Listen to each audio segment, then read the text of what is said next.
नमस्कार दोस्तों, स्वागत है आप सभी का एक बार फिर से सनातन ज्ञान में। दोस्तों, ये तो हम सभी को पता है कि सावन का महीना 4 जुलाई से शुरू हुआ था और ये महीना 31 अगस्त को समाप्त हो जाएगा।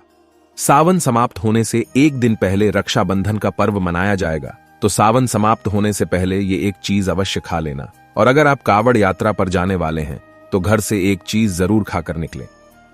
भोले बाबा आपके सभी बिगड़े काम पूरे कर देंगे, आपकी यात्रा मंगलकारी हो जाएगी।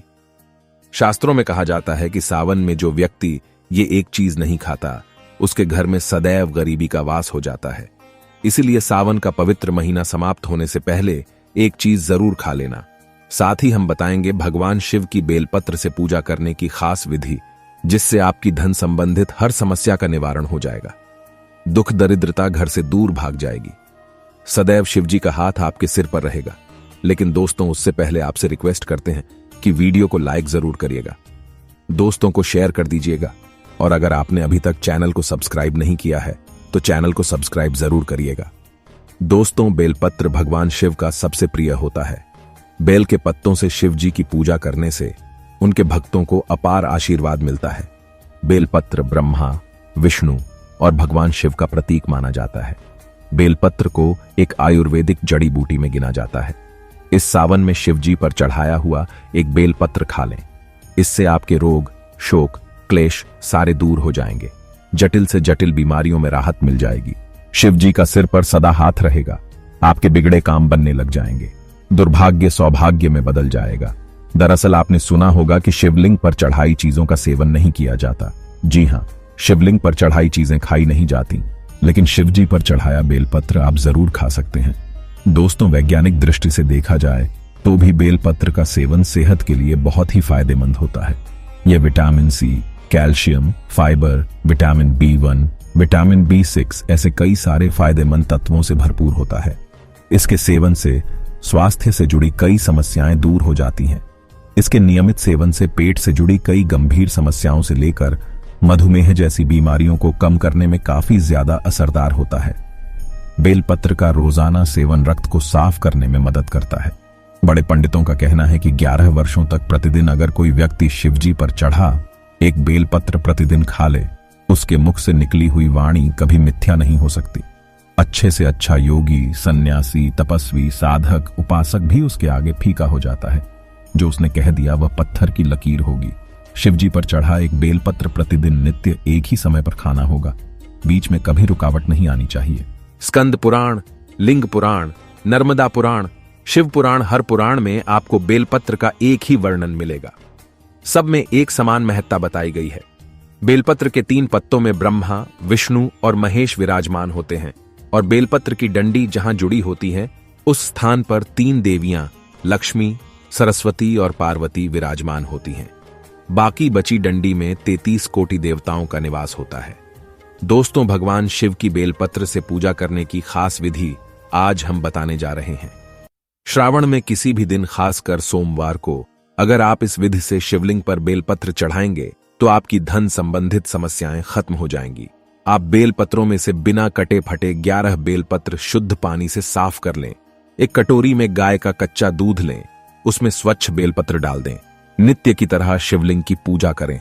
फिर दूध की कटोरी से बेलपत्र निकालकर उन्हें गंगा जल से स्वच्छ कर लें और हरे पत्ते पर चंदन से ओम अंकित करें और इत्र छिड़क कर शिवलिंग पर ओम नमः शिवाय मंत्र का जाप करते हुए सभी बेलपत्र चढ़ा दें।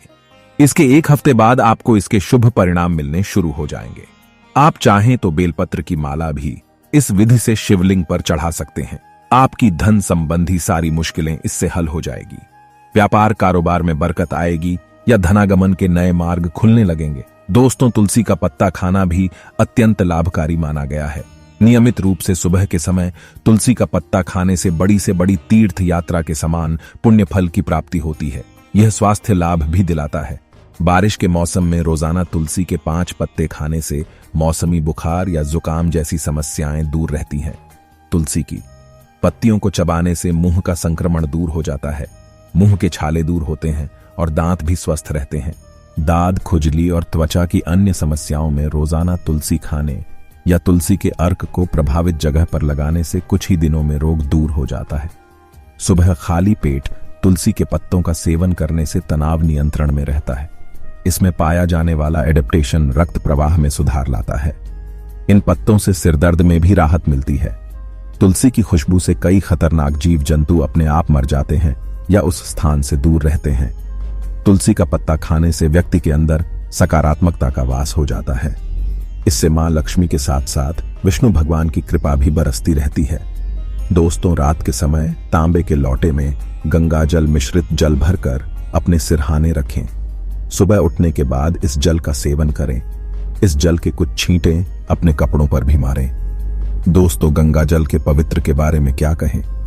हिंदू धर्म ही नहीं बल्कि दुनिया के सभी धर्मों में माता गंगा का महत्वपूर्ण स्थान है। गंगा की महिमा युगों युगों से चली आ रही है। इसके जल को अमृत की संज्ञा दी गई है। सर्वमान्य तथ्य है कि युगों पहले भगीरथ जी गंगा की धारा को पृथ्वी पर लाए थे। भगीरथ जी गंगा की धारा को हिमालय के जिस मार्ग से लेकर मैदान में आए, वो मार्ग जीवनदायिनी दिव्य औषधियों और वनस्पतियों से भरा हुआ है। इस कारण भी गंगा जल को अमृत तुल्य माना जाता है। गंगा विश्व की एकमात्र नदी है जिसे माता के नाम से पुकारा जाता है। गीता में भगवान कृष्ण ने स्रोत समास में जाह्नवी अर्थात जल स्रोतों में मैं गंगा हूं ऐसा कहकर इसे अपना स्वरूप बताया है। गंगा का महिमा गान करते हुए शास्त्र कहते हैं, गंगा गंगोत्री यो ब्रूयात योजना शक्ति रूपी मुचते सर्व पापे भयो विष्णुलोक के स गच्छति। अर्थात जो गंगा का सैकड़ों योजन दूर से भी स्मरण करता है उसके समस्त पापों का नाश हो जाता है। गंगा जल की एक विशेषता यह है कि गंगा का पानी कभी सड़ता नहीं है। गंगा के पानी में कभी दुर्गंध नहीं आती और इसीलिए लोग अपने घरों में हमेशा गंगा जल रखते हैं। भारतीय हिंदू धर्म में यदि किसी को मृत्यु के समय गंगा जल पिलाया जाए तो मरने वाले व्यक्ति को स्वर्ग की प्राप्ति होती है। दोस्तों, हिंदू धर्म में लौंग को बहुत ही पवित्र और गुणकारी माना गया है। लौंग का इस्तेमाल पूजा पाठ में होने के साथ साथ औषधि के रूप में भी किया जाता है। अपने रंग और गुणों के कारण इसे शनि और बुध का मसाला कहा जाता है। लौंग का देवी की पूजा में खूब प्रयोग होता है। अगर आप कहीं महत्वपूर्ण कार्य से जा रहे हैं, कोई इंटरव्यू या परीक्षा देने जा रहे हैं, तो घर से निकलते समय 2 लौंग मुंह में रख लें। कार्य के स्थल पर पहुंचने के बाद वहां लौंग के अवशेष को मुंह से फेंक दें और अपने इष्ट देव का ध्यान करते हुए अपना कार्य पूरा करें। आपको सफलता मिलनी ही मिलनी है। कहते हैं सुबह के समय उठते ही 1 लौंग अवश्य खा लेनी चाहिए। इसे चबाना नहीं है, पानी के साथ निगल लें। इसे 9 देवियों की कृपा प्राप्त होती है। मां लक्ष्मी धन धान्य से भंडार भर देती है। दोस्तों, भारतीय संस्कृति की कुछ कुछ प्रथाएं बहुत ही प्यारी हैं। उनमें से एक है दही शक्कर खिलाने की प्रथा। ठंडक पहुंचाने वाली दही और मीठी शक्कर से क्या अभिप्रेत है। असल में इस प्रथा के पीछे एक बहुत ही ठोस वैज्ञानिक कारण है।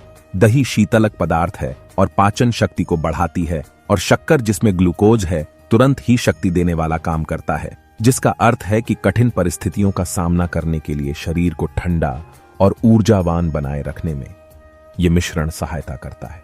इसे खाने पर इंसान किसी भी प्रकार के काम करने के लिए तैयार हो जाता है।